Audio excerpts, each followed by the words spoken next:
ایک اذیت بھری چیخ اس کے حلق سے نکلی اور بیڈ پر پڑا وجود اچھل پڑا۔ جسے تکلیف اسے ہوئی ہو اور وہ دور جا گرے، اس کے منہ سے سسکی نکلی۔ ہمت کبھی مت ہارنا۔ اس کے باپ کی بکوے بکوے سے بتائی گئی باتیں اس کے کانوں میں گونجنے لگی۔ اسٹرا آنکھوں کے سامنے مکمل اندھیرا دیکھ کر سسکا اور لڑکھڑا کر دوبارہ گر گیا۔ ہمت نہیں بچی ڈیڈ، اس کی چیخ گونجی۔ زندگی تجھے ہار گئے ہم۔ بیری بیڈ پر پڑا اس کا نازک وجود چیختا جھپٹتا ہاتھ پیر مارنے لگا۔ اسے کچھ دکھائی نہیں دے رہا تھا، ہر طرف اندھیرا ہی اندھیرا تھا۔ وہ وحشت سے چیخیں مارتی گلابی بیڈ پر مخملی کی بیڈ شیٹ کو نوچ رہی تھی۔ ہنی بیٹا ہوش میں آؤ۔ حارث صاحب اس کی چیخوں پر بھاگتے روم میں آئے اور اپنی 11 سال کی بیٹی کو بیڈ پر پھڑ پھڑاتے اچھلتے دیکھ کر آگے بڑھتے اسے باہوں میں بھر گئے۔ بیری بیری، وہ ابھی بھی اس کے نام کی صدائیں لگاتی اندھیرے میں ڈوبی چھت کو گھور رہی تھی۔ آپ اسے بیڈ پر لٹائیں۔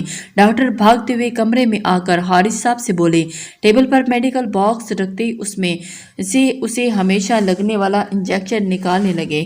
حارث صاحب نے نم آنکھوں سے اسے بیڈ پر لٹایا اور اس کے حلق سے نکلتی خر خر کی آوازوں پر آنکھیں مچتے اس کے ہاتھ پاؤں پکڑنے لگے۔ ان کے پکڑنے پر ڈاکٹر دوسری طرف سے آتے اس کے بازو میں انجیکشن لگانے لگے۔ پھر کچھ دیر وہ کسی زخمی چڑیا کی طرح پھڑپھڑاتی اور آہستہ سے اچکولے کھاتی اس کے وجود کو ساکت کر گیا۔ موم ایک ہچکی سی حلق سے برآمد ہوئی۔ وہ حارث صاحب کے ضبط کا کڑا امتحان لیتی انہیں اذیتوں میں دھکیل گئی۔ اسے ساکت ہوتے دیکھ کر وہ بھیگی پلکوں سے اپنی معصوم بچی کے چہرے کو دیکھتی اس کے گال پر ہاتھ پھیر کر کمبل اڑا گئے۔ پھر آہستہ سے جھک کر اس کے ماتھے پر بوسہ دیا۔ وہ سنبھل رہی تھی۔ آہستہ آہستہ ہمت رکھو۔ ڈاکٹر نے حارث صاحب کے کندھے پر ہاتھ رکھا اور پھر اپنا میڈیکل باکس لیے وہاں سے نکل گئے۔ حارث صاحب نے ڈھال سے کرسی کھسکا کر اس کے پاس بیٹھے، اس کے بالوں میں انگلیاں چلانے لگے۔ کل اس کا نکاح تھا اپنے بچپن کے دوست ہادی سے، جس سے اس کے کوئی جذبات نہیں جڑے تھے۔ ایک تو اپنے باپ کی خوشی دیکھتے، دوسرا بچپن سے منسوب ہونے کی وجہ سے وہ حامی بھر گئی تھی۔ نظر میں ہادی اچھا شخص تھا اور خاص بات وہ بچپن سے اس کا دوست تھا، اس کے نخرے اٹھاتا تھا۔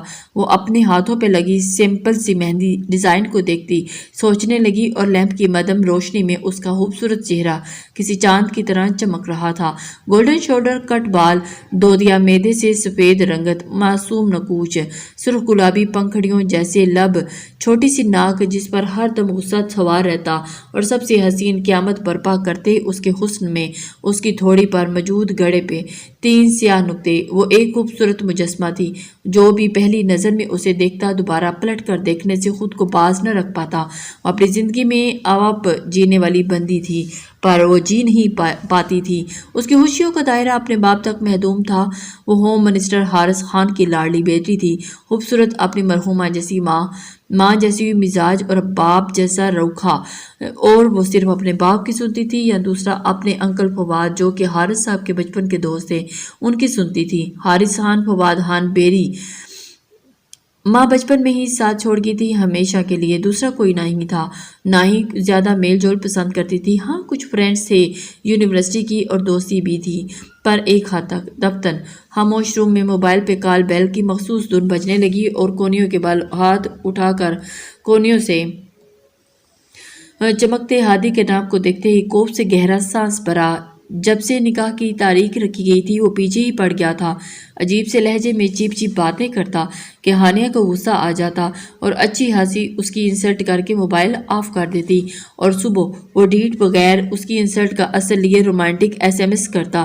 وہ جانتا تھا کہ اسے اس سے سب سے نفرت ہے، پھر بھی وہ ایسا کر رہا تھا۔ آخر کیوں، یہ وہ خود بھی نہیں جانتی تھی۔ وہ چڑ جاتی، دل کرتا کہ جا کر ڈیڈ کو دکھائے اس چیپ انسان کی حرکتیں، پر ان کا جواب جو شروع میں ہوا کرتا تھا، میں سمجھاتا ہوں اسے، پر وہ صبر کا گھونٹ پی کر رہ جاتی کیونکہ سمجھانے کا وقت انہیں اپنے مصروف شیڈول میں نہیں ملنے والا تھا۔ وہ ڈھیٹ انسان اپنے اوچھے ہتھ کنڈے بازانہ تھا، نہ چار ہانیہ اس کا نمبر بلاک کرنا پڑتا۔ دوسرے دن وہ خان مینشن ٹپک پڑتا اور مصنوعی غصے سے باز پرس کرتا، اور جس پر ہانیہ کا ایک جواب ہوتا، تم جیسی ترسی مخلوق کی میرے موبائل یا زندگی میں کوئی جگہ نہیں۔ اس پہ ہادی کا زوردار کہکا گونجتا جسے یہ سن کر اسے سکون ملتا ہو، پھر الٹا ایسی نظروں سے دیکھتا کہ وہ چیخ چیخ کر سارا گھر سر پہ اٹھا لیتی اور اسے دھکے مار کر اپنے گارڈ سے باہر نکلوا دیتی۔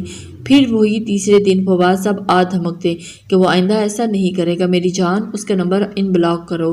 فواد صاحب تبھی آتے جب ہادی کے سارے نمبرز بلاک ہو جاتے۔ وہ اپنے باپ سے کہتا کہ وہ اسے پسند نہیں کرتی، میں تھوڑا مزاح کرتا ہوں تو وہ چڑ جاتی ہے، بلاک کر دیتی، اور ہانیہ کو ناچار فوراً فواد صاحب کے کہنے پہ ان بلاک کرنا پڑتا۔ 2 دن تو وہ اپنے شریفوں والے بھیس میں رہتا اور تیسرے دن کچھ تعریفیں کی جاتی، پھر واپس اپنے کمینے روپ میں آ جاتا تھا۔ اب تو ہانیہ نے اسے اگنور کرنا شروع کر دیا تھا۔ یہی ایک رشتہ تھا اس کے پاس۔ اب جب ان کا رشتہ مضبوط بندھن میں بندھا جا رہا تھا تو وہ اس کے 1-2 میسج پڑھ لیتی تھی، کبھی منہ ہی منہ میں سخت جملہ بڑبڑا کر رہ جاتی، کبھی فنی میسج پہ ہنس پڑتی۔ اچھا موڈ اگرچہ ہو تو کیا ہے، کیوں کال کی ہے اس ٹائم، وہ غصے سے پوچھنے لگی، اور دوسری طرف ہادی ہنس پڑا اپنی ہونے والی بیوی سے کچھ محبت بڑی باتیں کرنے کے لیے۔ ان پلوں کو یادگار بنانے کے لیے وہ لفظوں میں محبت کی مٹھاس بھر کر بولا، پر ہانیہ پر ہاک اثر نہ ہوا۔ اس وقت جب ہانیہ کی آنکھوں میں نیند بھر آئی تھی، اس کی بکواس سن کر اسے غصہ آ گیا۔ جسٹ شٹ اپ ہادی، کس مٹی کے بنے ہو؟ ابھی ہماری شادی نہیں ہوئی جو تم مجھ سے ایسی گھٹیا گفتگو کرو، انڈرسٹینڈ؟ وہ اسے دبے دبے لہجے میں برہمی سے گویا ہوئی۔ سو واٹ ہنی، کل تو ہو جائے گی نا، ابھی مجھے نیند نہیں آ رہی اور اس وقت صرف تم ہی ہو جس سے سکون حاصل کر سکتا ہوں، so don't waste our time. کچھ دنوں بعد تو ویسے ہی تمہیں میرے پاس آنا ہے تو مجھ سے شرم کیسی؟ وہ بیٹھ کر ان سے ٹیک لگا کر ہاتھوں میں کشن دبوچے بولا۔ دوسری طرف اس کا لہجہ الفاظ پہ ہانیہ کو تو جیسے کسی نے آگ لگا دی۔ ہنی، اس سے پہلے کہ وہ اسے سست سناتی یا اس کی اوقات یاد دلاتی، وہ خمار زدہ لہجے میں بولا۔ اس کی پکار پہ ہانیہ کے جسم میں سنسنی خیز لہر دوڑ گئی، اسے ہادی سے بے ساختہ گھن محسوس ہونے لگی۔ یو نو وٹ ہادی، مجھے اس وقت تم سے اتنی نفرت محسوس ہو رہی ہے کہ دل کرتا ہے کہ تمہارا منہ نوچ لوں یا تمہارے چہرے پہ اپنے ہیل مار کر اس کا حشر بگاڑ دوں، پر افسوس میں مجبور ہوں۔ مجھے بہکانے کی ضرورت نہیں ہوں، میں ہانیہ حارث خان ہوں، کوئی عام لڑکی نہیں، تم جیسے تو کتوں کی طرح میرے آگے پیچھے تم ہلاتے پھرتے ہیں۔ یہ تو میری بدقسمتی ہے کہ انہی کتوں میں سے ایک کو اپنی زندگی میں داخل کرنا پڑا ہے، ورنہ میں تم جیسے 3rd کلاس گھٹیا انسان کو منہ بھی نہ لگاتی۔ کجا کے نکاح کرنا میرا بس چلے تو صبح ہی انکار تمہارے منہ پہ دے ماروں، انڈرسٹینڈ مسٹر ہادی چوہان؟ غصے اور نخوت سے سارے دل کی بڑھاس نکال کر کھٹاک سے کال منقطع کی، تکیہ درست کر کے نیم درا ہو کر اپنا بازو آنکھوں پر رکھ لیا۔ اچھی طبیعت صاحب کی، آج تو آئندہ اس گھٹیا اقدام کی جرت نہیں کرے گا۔ وہ بڑبڑاتی اور کروٹ بدل گئی۔ ہادی کو غصے اور نفرت اور بدلے کی آگ میں چھوڑ کر وہ سکون کی نیند سو گئی۔ ہانیہ میڈم، کٹر لو جتنا اکڑنا ہے، آنا تو میرے پاس ہی ہے، پھر بتاؤں گا تمہیں تمہاری اوقات۔ خطرناک ارادوں لیے اس نے سگریٹ سلگایا اور ہانیہ کے بے عزتی کرنے پر اس کے اندر ایک آگ بھڑک اٹھی تھی۔ وہ کون سا اسے پیار کرتا تھا، بس ایک ضد تھی اسے نیچا دکھانے کی۔ تمہیں تو ایسا سبق سکھاؤں گا کہ موت کی بھیک مانگو گی ہنی ڈارلنگ۔ نفرت اور زریلے میں ڈوبا ہوا لہجہ اسے بہت دور تک کی سوچ بیٹھا تھا۔ سیاہ تاریک سنسان سڑک پہ اس نے اپنی گاڑی منزل کے قریب آنے پہ ایک سائڈ پہ روک دی۔ ہڈی میں موجود وہ شخص ڈیش بورڈ پر پیپرز اٹھا کر باہر نکلا اور آس پاس اس کے سفید بنگلے ایک دوسرے پہ سایہ بنے ہوئے تھے، وہ اسی تاریکی کا حصہ لگ رہا تھا۔ اس سنسان سڑک پہ وہ اپنے مضبوط قدم اٹھاتا آگے بڑھ رہا تھا۔ اچانک اس کی جیب میں سے موبائل بجا اٹھا۔ ہاں بولو کریم، لہجہ سرد اور ٹھہرا ہوا تھا۔ آپ آ رہے ہیں سر، سب کچھ ہینڈل کر لیا گیا ہے، کریم نے جلدی سے کہا۔ پہنچ گیا ہوں، اس نے کہہ کر کال منقطع کی اور موبائل واپس جیب میں رکھتا وہ چلتا وہ ہوم منسٹر حارث خان کے مینشن کے سامنے رکا، اور اس کی نظر اس عالی شان خان عمارت کے سامنے جا کر رکی تھی، جسے دیکھ کر ایک دم سے اس کی نظریں اس کی طرف رکی تھی۔ آپ آ رہے ہیں؟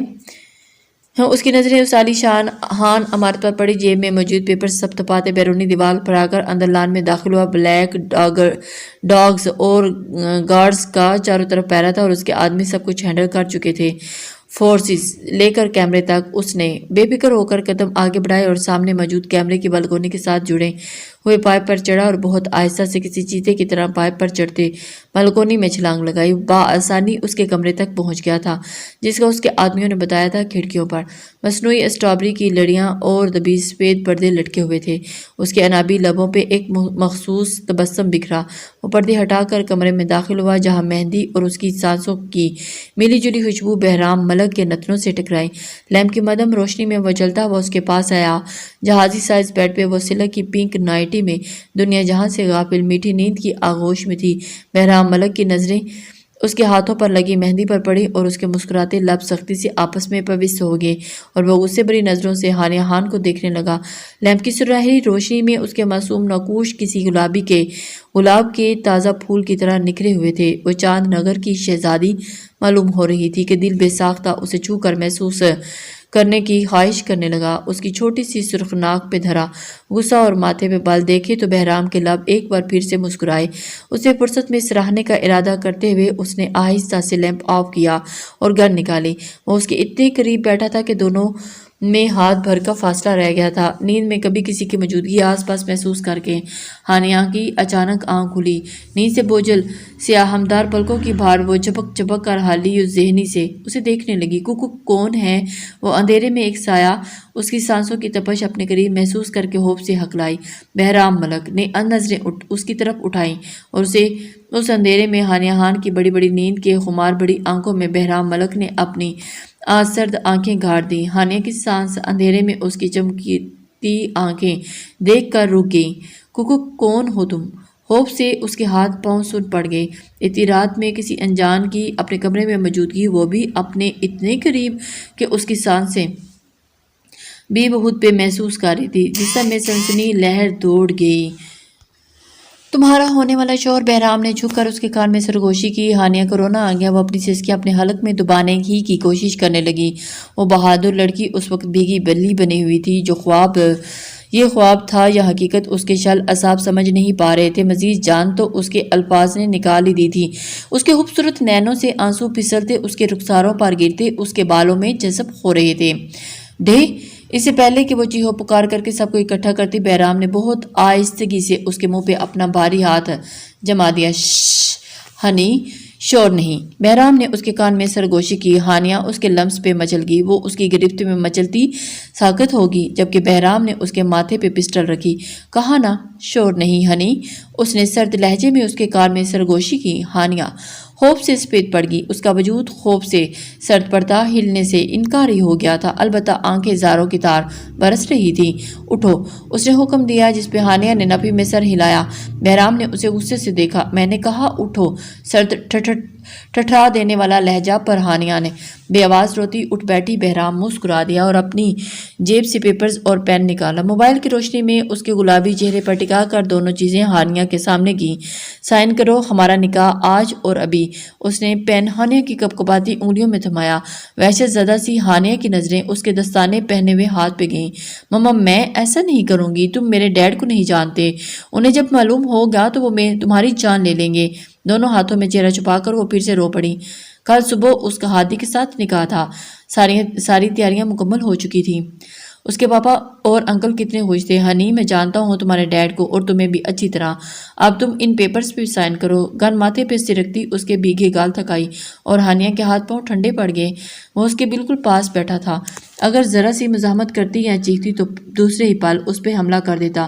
گن تو پہلے ہی اس کے نشانے پہ تھی، صرف ٹریگر دبانے کی دیر تھی اور وہ سیدھا اوپر لو سائن کرو اس سے پہلے کہ میرا ارادہ بدل جائے۔ اس کی گردن پہ گن رکھتے وہ سرد آواز میں بولا۔ ہانیہ کے پاس سائن کرنے کے علاوہ کوئی چارہ ہی نہ بچا۔ اس نے کانپتی انگلیوں سے پین تھاما۔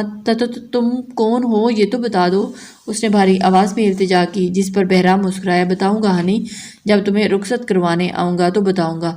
گن سے اس کا چہرہ اوپر کرتے وہ سرگوشی میں بو رہا تھا۔ بہرام نے اس کا سر اونچا کرتے اس کے پین والا ہاتھ پکڑ کر سائن والی جگہ پر رکھا۔ اب سائن کرو، شاباش۔ اس کے کہنے پر نہ چاہتے ہوئے بھی وہ ایک انجان شخص کے ساتھ رات کے اندھیرے میں نکاح جیسے پاک رشتے میں بندھ گئی، چاہے زبردستی ہی صحیح۔ اب اس کا نکاح ہو گیا ہے اور نکاح پر نکاح نہیں ہو سکتا۔ وہ اچانک ہی آیا تھا اور اس سے نکاح کر کے روتا بلکتا چھوڑ کر چلا گیا۔ تو کیا وہ جانتا تھا کل اس کا نکاح ہے؟ وہ جاتے ہوئے کہہ کر گیا کہ اب اس کی امانت ہے، وہ جلد آئے گا اسے اپنا بنانے۔ وہ کون تھا کہ اسے اس تک پہنچنے سے اس کے باپ کی سخت سیکیورٹی فورسز بھی نہ روک پائیں؟ وہ آرام سے آیا اور اسے نکاح کر کے چلا گیا، نہ اسے بتایا کہ وہ کون ہے اور اس کا کیا نام ہے، وہ کہاں رہتا ہے، بس آیا، ڈرایا، دھمکایا اور گن پوائنٹ پہ نکاح کر کے چلا گیا۔ وہ اسے روک بھی نہ سکی اور سب کے دوران پیپرز پر دھیان نہ دے پائی کہ وہ سچ میں نکاح نامہ ہے یا صرف صبح اس کا نکاح رکوانے کی کوئی چال۔ ہنی بیٹا دروازہ کھولو، حارث صاحب نے بے بسی سے کہا۔ نو، وہ بیڈ پر بیٹھی ملازمین کی جگہ اپنے ڈیڈ کی آواز سن کر دھاڑی۔ چلے جائیں ورنہ میں خود کو ختم کر لوں گی، گو پلیز، وہ بھاری آواز میں چیخ رہی تھی۔ ہر سب کچھ تشویش ہونے لگی، ویسے اکثر حرکتیں کرتی رہتی ہیں، کوئی موڈ کے خلاف ہو جائے تو یوں ہی دروازہ بند کر کے بیٹھ جاتی ہے، پر آج اس کی روئی روئی بھاری آواز ہر سب کو پریشانی اور گھبراہٹ میں مبتلا کر گئی۔ کچھ ہی گھنٹوں بعد اس کا نکاح تھا۔ ہال مینشن دلہن کی طرح سجا ہوا تھا اور ایسے میں اس کا یوں کمرہ بند ہو جانا انہیں پریشان کر گیا۔ ابھی تو پارلر سے لڑکیاں اسے تیار کرنے کے لیے آنے والی تھیں۔ یہ نکاح عام نوعیت کا نہ تھا۔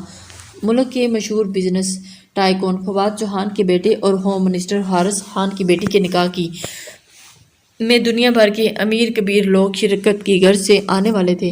پھر ایسے نازک وقت پہ ان کی بیٹی کا رویہ۔ حارث صاحب نے عبداللہ کو دوسری کیز لانے کا اشارہ کیا تو وہ لمبے لمبے ڈاگ بھرتا ہوا وہاں سے چلا گیا اور فوراً سے دوسری کی لے کر آیا۔ حارث صاحب اپنی بیٹی کا یہ رویہ دیکھ کر بہت پریشان ہو گئے تھے۔ انہیں اس بات کا اندازہ ہی نہیں تھا کہ ان کی بیٹی کے ساتھ کیا ہو چلا ہے، اسی وجہ سے وہ اس پریشانی میں بہت پریشان تھے۔ لیجیے سر، عبداللہ مؤدب سا کی ان کے سامنے پیچھے کرتا ہوا حارث صاحب کی طرف اشارہ کر گیا۔ ڈور لاک کرتے ہوئے اندر داخل ہوئے اور سامنے ہی وہ عام سے سوٹ میں گھٹنوں میں منہ دیے بیٹھی ہولے ہولے لرز رہی تھی۔ ہنی بیٹا کیا ہوا میری جان؟ حارث صاحب لبک پر اس کے پاس پہنچے، اس کے پاس بیٹھ کر اس کا چہرہ اوپر اٹھایا تو دھک سے رہ گئے۔ اپنی لاڈلی کل کائنات، اپنی ہانیہ بیٹی کی سرخ سوجی ہوئی بھیگی آنکھیں اور بخار میں تپتا وجود دیکھتے دل جیسے ساکت ہو گیا۔ ہولے ہولے لرزتی وہ انہیں موت کے قریب کر گئی۔ ہانیہ نے اپنے باپ کو دیکھا اور اس کے ساتھ ایک رات میں کیا کیا ہو گیا تھا وہ اس کی بات سے انجان تھے۔ وہ ساری رات روتی رہی تھی، ایک پل بھی خوف سے سو نہ سکی تھی۔ کہاں تھے آپ رات کو ڈیڈ؟ تھوڑی پر موجود اس کے ہاتھ جھٹکتے ہوئے غصے سے پوچھنے لگی۔ حارث صاحب اس کے سوال پہ حیران ہوئے۔ بیٹا اپنے روم میں تھا۔ انہوں نے اس کا چہرہ اپنے ہاتھوں کے پیالوں میں بھرا۔ ہانیہ سسک اٹھی۔ ہوا کیا ہے میری جان؟ اپنے ڈیڈ کو کیوں تڑپا رہی ہو؟ بتاؤ کیا ہوا ہے؟ بچپن کی طرح پھر کوئی برا خواب دیکھا ہے؟ انہوں نے اسے سینے سے لگاتے پوچھا تو ہانیہ نے اپنے لب سختی سے کاٹنے لگی۔ وہ کیسے انہیں بتاتی کہ رات کو ایک انجان شخص اس کے روم میں آ کر اس سے نکاح نامے پہ سائن لے کر اپنی امانت بنا کر چلا گیا اور وہ کچھ بھی نہ کر سکی۔ وہ اپنے ڈیڈ کو کیا بتاتی؟ اسے تو خود بھی سمجھ نہیں آ رہی تھی۔ ڈیڈ کرب سے انہیں پکارتی اس کی طرح رونے لگی کہ حارث صاحب ایک بار پھر گھبرا اٹھے۔ انہوں نے اس کے گرد اپنی باہوں کا حصار قائم کر لیا، کر کے اسے اپنے تحفظ کا احساس دلایا۔ پر کیا فائدہ؟ اب اس تحفظ کا جو ہونا تھا وہ تو ہو گیا، اب وہ ایک انجان شخص کی بن چکی تھی اور وہ اس حد تک پریشان تھی کہ بتا بھی نہیں پا رہی تھی اپنے ڈیڈ کو۔ کیا ہوا honey? Please tell me baby what happened? Haris صاحب اس کے ماتھے پر لب رکھ کر اس کا سر سہلاتے ہوئے پوچھنے لگے۔ لیکن ہنی کیا بتاتی کہ اس کے ساتھ رات کو کیا ہوا؟ ڈیڈ آج رات کو، وہ سسکتے ہوئے حارث صاحب کی شرٹ مٹھی میں دبوچتی ہوئی بہت ہمت سے اس روح فرسا منظر کو یاد کرتی بولی۔ یس مائی بیبی، کیا ہوا رات کو؟ کیوں میرا بہادر بیٹا ڈرا ہوا اتنا؟ حارث صاحب اس کے اپنے بیٹے کو سینے سے لگا کر گال صاف کرتے ہوئے محبت سے کہا۔ ڈیڈ وہ رات کو کوئی آیا تھا میرے روم میں اور وہ لب دبا کر ہچکیاں لینے لگی۔ حارث صاحب ششدر سے اسے دیکھتے رہ گئے۔ کون تھا بیٹا؟ کیا ہوا تھا؟ وہ گھبرا گئے، دل جیسے کسی نے مٹھی میں دبوچ لیا۔ ڈیڈ اس نے زبردستی گن پوائنٹ پہ مجھ سے نکاح نامے پہ دستخط لے لیے۔ وہ بات مکمل کرتی چہرہ ہاتھوں میں چھپا کر پھر سے رونے لگی۔ حارث صاحب ساکت بت بنے بیٹھے اسے روتا دیکھ رہے تھے۔ ان میں اتنی طاقت نہیں رہی تھی کہ اسے چپ کرواتے یا کوئی دلاسا دیتے۔ کون تھا وہ حرام خور؟ اچانک ہی وہ دھاڑے۔ روتی ہوئی ہانیہ بھی سہم گئی۔ بتاؤ مجھے کون تھا؟ کس کی ہمت ہوئی حارث خان کی بیٹی کو ڈرانے دھمکانے کی؟ وہ حرام زادے میرے گھر میں گھس آیا اور کسی کو خبر بھی نہ ہوئی؟ غیظ و غضب کے عالم میں ان کی دھاڑ پورے مینشن میں گونجی۔ ڈیڈ، مما میں نہیں جانتی۔ ہانیہ نے نفی میں سر ہلایا تو حارث صاحب ٹھٹکے۔ تم نے دیکھا تھا اسے؟ انہوں نے دوسرا سوال کیا، جس پر اس نے نفی میں سر ہلا دیا۔ حارث صاحب اس کی بات سن کر بہت زیادہ پریشان ہو گئے۔ لائٹ آف تھی، کمرے میں بالکل اندھیرا تھا۔ وہ بے بسی سے بولی۔ حارث صاحب نے بے یقینی سے اسے دیکھا اور انہیں حیرت اس قدر ہو گئی تھی، پھر نکاح نامے پہ سائن کیسے کیے؟ وہ حیرانگی سے بولے، بابا، اس نے موبائل کی ٹارچ میں اس نے خود ہاتھ پکڑ کر سائن کروایا۔ حارث صاحب بت بن گئے تھے اور انہیں اس قدر حیرت ہوئی تھی کہ وہ سوچ بھی نہیں سکتے تھے۔ نکاح نامے پر نام دیکھا تھا اس کا؟ کچھ توقف کے بعد انہوں نے تیسرا سوال پوچھا، جس پہ ہانیہ کا سر نفی میں ہلا۔ حارث صاحب لا پیچ گئے تھے۔ 1 منٹ، گارڈ سے پوچھتے ہیں۔ حارث صاحب اس کے سر پر ہاتھ رکھ کر اٹھے۔ انہیں سمجھ نہیں آ رہا تھا کہ کمرے میں اندھیرے کے باعث چہرہ نہیں دیکھا، پر نام تو دیکھا ہوگا نا نکاح نامے پہ، جب اس نے سائن کروائے تھے۔ سوچوں میں گم ماتھے پہ بل لیے لا پیچھے وہ سیڑھیاں اترتے نیچے آئے اور گارڈز کو بلوایا۔ رات میں تم سب کہاں تھے؟ وہ پوچھنے لگے، جس پر سامنے کھڑے مؤدب سے گارڈ نے ایک دوسرے کو نہ سمجھی میں دیکھے حارث صاحب کی جانب متوجہ ہوئے۔ سر آن دا ڈیوٹی، سب یک زبان بولے۔ تم سب ڈیوٹی پہ تھے تو وہ آدمی جو چور کیسے گھس آیا اندر؟ بے دہانی میں منہ سے نکلتی بات کو پلٹ گئے۔ جانتے تھے کہ اگر یہ بات میڈیا تک پہنچ گئی تو کس مصیبت کا سامنا کرنا پڑے گا، اور پھر ان کی بیٹی کا مستقبل کیا ہوگا۔ وہ سوچ کر کے ان کا دل گھبرا رہا تھا۔ آئی ایم سوری سر، لیکن رات کو کوئی نہیں آیا، آپ سب سے پوچھ سکتے ہیں۔ دوسرا بھی بولا۔ حارث صاحب اپنا ماتھا مسئلہ، کیا کریں کیسے؟ کیا وہ فواد سے بات کریں؟ پھر کچھ سوچتے انہوں نے ہمت کر کے موبائل نکالتے گارڈز کو جانے کا اشارہ کیا اور فواد چوہان کا نمبر ملایا۔ دوسری طرف سلام کے جواب پر انہیں گھر آنے کا کہتے حارث صاحب نے فون بند کر دیا۔ ہانیہ اٹھ کر اپنا ایک لباس نکالتی باتھ روم میں گھس گئی اور تھوڑی دیر میں فریش ہو کر باہر نکلی اور اپنے بکھرے بالوں کو سنوارتے اس کی نظر اپنے ہاتھوں پر گئی، جہاں کل ہادی کے نام کی مہندی لگی تھی اور اب تھوڑا سنبھل گئی تھی۔ اپنی بزدلی کے بارے سوچ کر اب کر رہی تھی، کیا ضرورت تھی موت کے ڈر کر سائن کر دیا۔ جب موت سامنے ہو تو اچھے بے بس ہو جاتے ہیں اور خود کو بچانے کی بھرپور کوشش کرتے ہیں، اور اس کی جگہ کوئی بھی ہوتا تو یہی کرتا۔ کیسا برا سایہ تھا اس کے اوپر، کیسے وہ اسے اپنی امانت بنا کر چلا گیا۔ میں تمہاری امانت نہیں ہوں باسٹرڈ۔ وہ پرفیوم کی بوتل آئینے پہ مار کر چیخی اور بیڈ پر بیٹھ کر اس انجان شخص کی لگائی آگ میں جلنے لگی۔ حارث صاحب نے کمرے سے آتی آواز پر سر اٹھا کر اضطراب سے دیکھا۔ سر فواد چوہان آئے ہیں۔ گارڈز کی اطلاع پہ انہوں نے گردن موڑی اور سر ہلا کر اسے جانے کا اشارہ کیا۔ کیا ہوا حارث؟ خیریت؟ صبح بلا لیا، فواد پریشانی سے کہتے اندر آئے تھے۔ ان کے پیچھے پیچھے ہادی بھی تھا۔ دونوں حارث صاحب سے ملتے سامنے صوفے پر بیٹھ گئے۔ حارث صاحب کو ملازموں کی موجودگی میں بات کرنا صحیح نہ لگا تو انہیں اپنے ساتھ لے کر اپنے کمرے میں آ گئے۔ کچھ خیریت نہیں فواد، ہمارا پتہ نہیں کون سا دشمن ہے جس نے رات کو ہانی کے روم میں آ کر اس سے زبردستی نکاح نامے پر سائن لے لیے ہیں، اور جس طرح وہ چوروں کی طرح آیا تھا ویسے ہی چلا بھی گیا۔ گارڈز کو بھنک تک بھی نہیں پڑی۔ ان کا کہنا ہے کہ وہ ساری رات ڈیوٹی پہ تھے، نہ کوئی اندر آیا نہ ہی باہر گیا۔ حارث صاحب کی بات پہ وہ دونوں باپ بیٹا انہیں حیرت سے دیکھنے لگے۔ تم ہوش میں تو؟ حارث کیا کہہ رہے ہو؟ فواد صاحب بے یقینی میں بولے تھے۔ یہی تو بات ہے فواد کہ یہ سب کہتے میں خود ایک پاگل محسوس کر رہا ہوں۔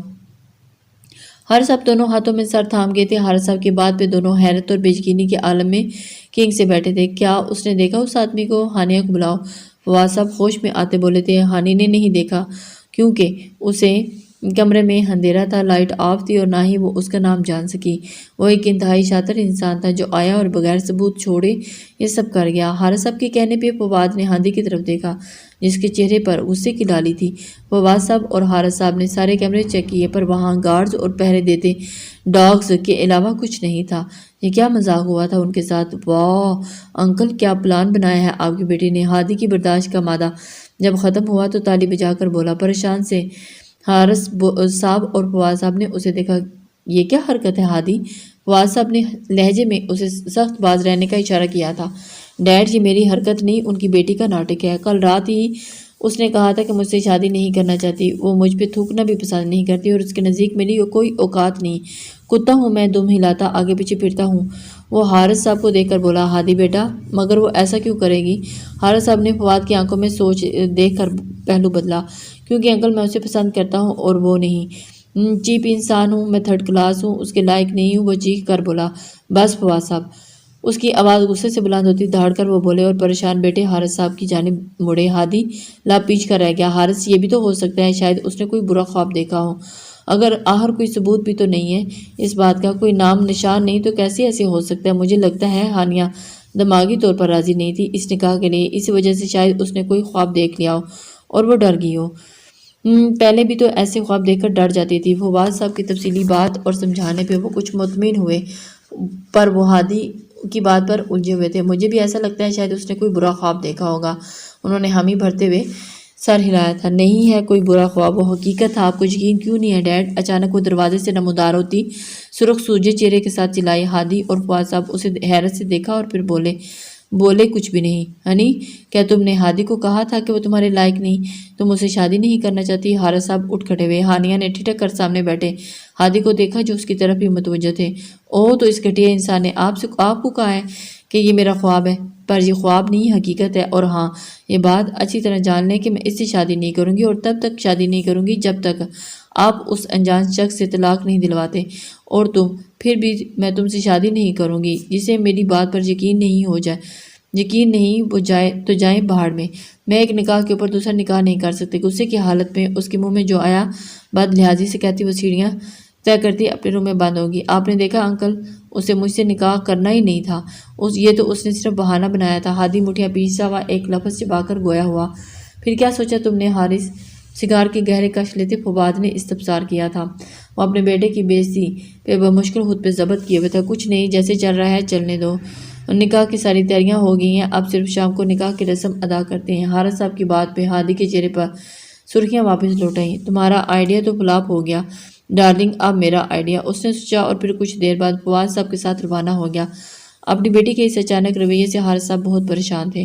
وہ اپنے کمرے میں بیٹھے اس سوچ بچار کر رہے تھے کہ وہ ہوا جو نہیں ہونا چاہیے تھا۔ ان کی بیٹی سارے مہمانوں کے سامنے اپنے باپ اور فواد صاحب کو شرمندہ چھوڑ کر انگلینڈ چلی گئی تھی۔ اس نے انہیں کسی کے سامنے نظر اٹھانے کے قابل نہیں چھوڑا تھا۔ میڈیا والوں کو انہوں نے بمشکل سنبھالا۔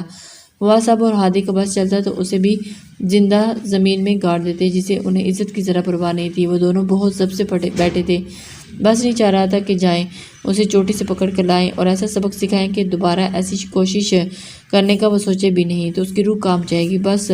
مگر وہ دونوں بے بس تھے، وہ ایسا نہیں کر سکتے تھے۔ نو ڈیڈ، میں کبھی نہیں آؤں گی پاکستان۔ ہر سب کے مسلسل اصرار پر وہ غصے اور ہٹ درمی سے بولی۔ ہنی، کیوں اتنی ضدی ہوگی ہو؟ حارث صاحب کے لہجے میں بے بسی تھی۔ عبداللہ خاموش کھڑا یہ سب دیکھ اور سن رہا تھا۔ حارث، میں بات کرتا ہوں اپنی بیٹی سے، تمہاری نہیں سنے گی، مگر وہ اپنے انکل کی بات ضرور مانے گی، فواد صاحب نے محبت سے بولے اور حارث صاحب کے ہاتھ سے موبائل لے لیا۔ آئی ایم سوری، آپ کے کہنے سے پہلے میں بتا رہی ہوں کہ میں پاکستان نہیں آؤں گا تو نہیں آؤں گی، بات ختم۔ اگر کسی نے مجھے فورس کیا تو میں یہاں خودکشی کر لوں گی، انڈرسٹینڈ؟ فواد صاحب کے ہیلو کہنے پر وہ بے ساختہ ہنسا۔ فواد صاحب نے موبائل اسپیکر لگا کر درمیان میں موجود میز پر رکھا۔ حقیقت یہی ہے انکل، اسے مجھ سے شادی ہی نہیں کرنی تھی، نکاح کا تو یہ بہانہ تھا بس۔ ہادی ناگواری سے بولا۔ حارث صاحب نے اپنی پیشانی مسلی تھی۔ اب تو انہیں بھی لگ رہا تھا کہ ڈیڈ، آپ اس کمینے کے کہنے پر اعتبار مت کیجیے گا، کیونکہ میں سچ کہہ رہی ہوں ڈیڈ، اس رات سچ میں اس آدمی نے مجھ سے نکاح کیا تھا اور آپ کی بار وہ انہیں یقین دلانے کے لیے بے بسی سے کہتی رو پڑی تھی۔ انف ہنی، بہت ہو گیا، میں کچھ نہیں بول رہا تو تم سب کو پاگل بنا رہی ہو۔ کیسے کوئی آ سکتا ہے اتنی سیکورٹی میں، وہ بھی تمہارے کمرے میں، آ کر تم سے نکاح نامے پر سائن لے کر چلا گیا؟ مطلب حد ہوگی ہے نا جھوٹے بہانے بنانے کی۔ حارث صاحب غصے سے داڑے تھے۔ دوسری طرف ہانیہ نے اپنی آنکھیں صاف کی۔ آپ یقین مت کریں ڈیڈ، لیکن یہی سچ ہے، وہ آیا تھا اور مجھ سے نکاح نامے پر سائن لے کر چلا گیا۔ ٹرسٹ می ڈیڈ، یہ حقیقت ہے، میرا خواب نہیں۔ وہ روتی ہوئی بھاری آواز میں گڑ گڑائی۔ فواد صاحب نے حارث صاحب کے پریشان چہرے کو دیکھا۔ ہنی، تم پاگل کر دو گی مجھے، وہ کمزور لہجے میں بولے تو ہانیہ نے غصے سے آنسو صاف کرتے ہوئے کال کاٹ دی۔ ہانیہ نے غصے سے موبائل دیوار پر دے مارا۔ Relax darling.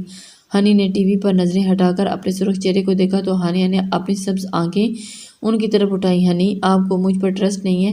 اس رات سچ میں وہ آیا تھا، مجھ سے سائن لیے اور پیپرز پر، اور کہا کہ یہ ہمارا نکاح نامہ ہے، آج سے ہم محرم ہیں ایک دوسرے کے لیے، اور ایک نکاح پر دوسرا نکاح نہیں ہو سکتا۔ مجھ پر یقین کریں ہنی، وہ بھرائی ہوئی آواز میں کہتی نینی کو بھی تڑپا گئی تھی۔ مجھے یقین ہے ڈارلنگ، ضرور وہ کوئی دشمن ہوگا تمہارے ڈیڈ کا، اس نے ایسا اس لیے کیا ہوگا کہ تمہارا اور ہادی کا نکاح نہ ہو سکے۔ نینی ٹی وی بند کر کے اس کے پاس آئی اور اس کا چہرہ اپنے ہاتھوں میں لے کر ہانیہ نے بے یقینی سے انہیں دیکھا۔ تو کوئی کیسے اتنا گھٹیا ہو سکتا ہے نینی؟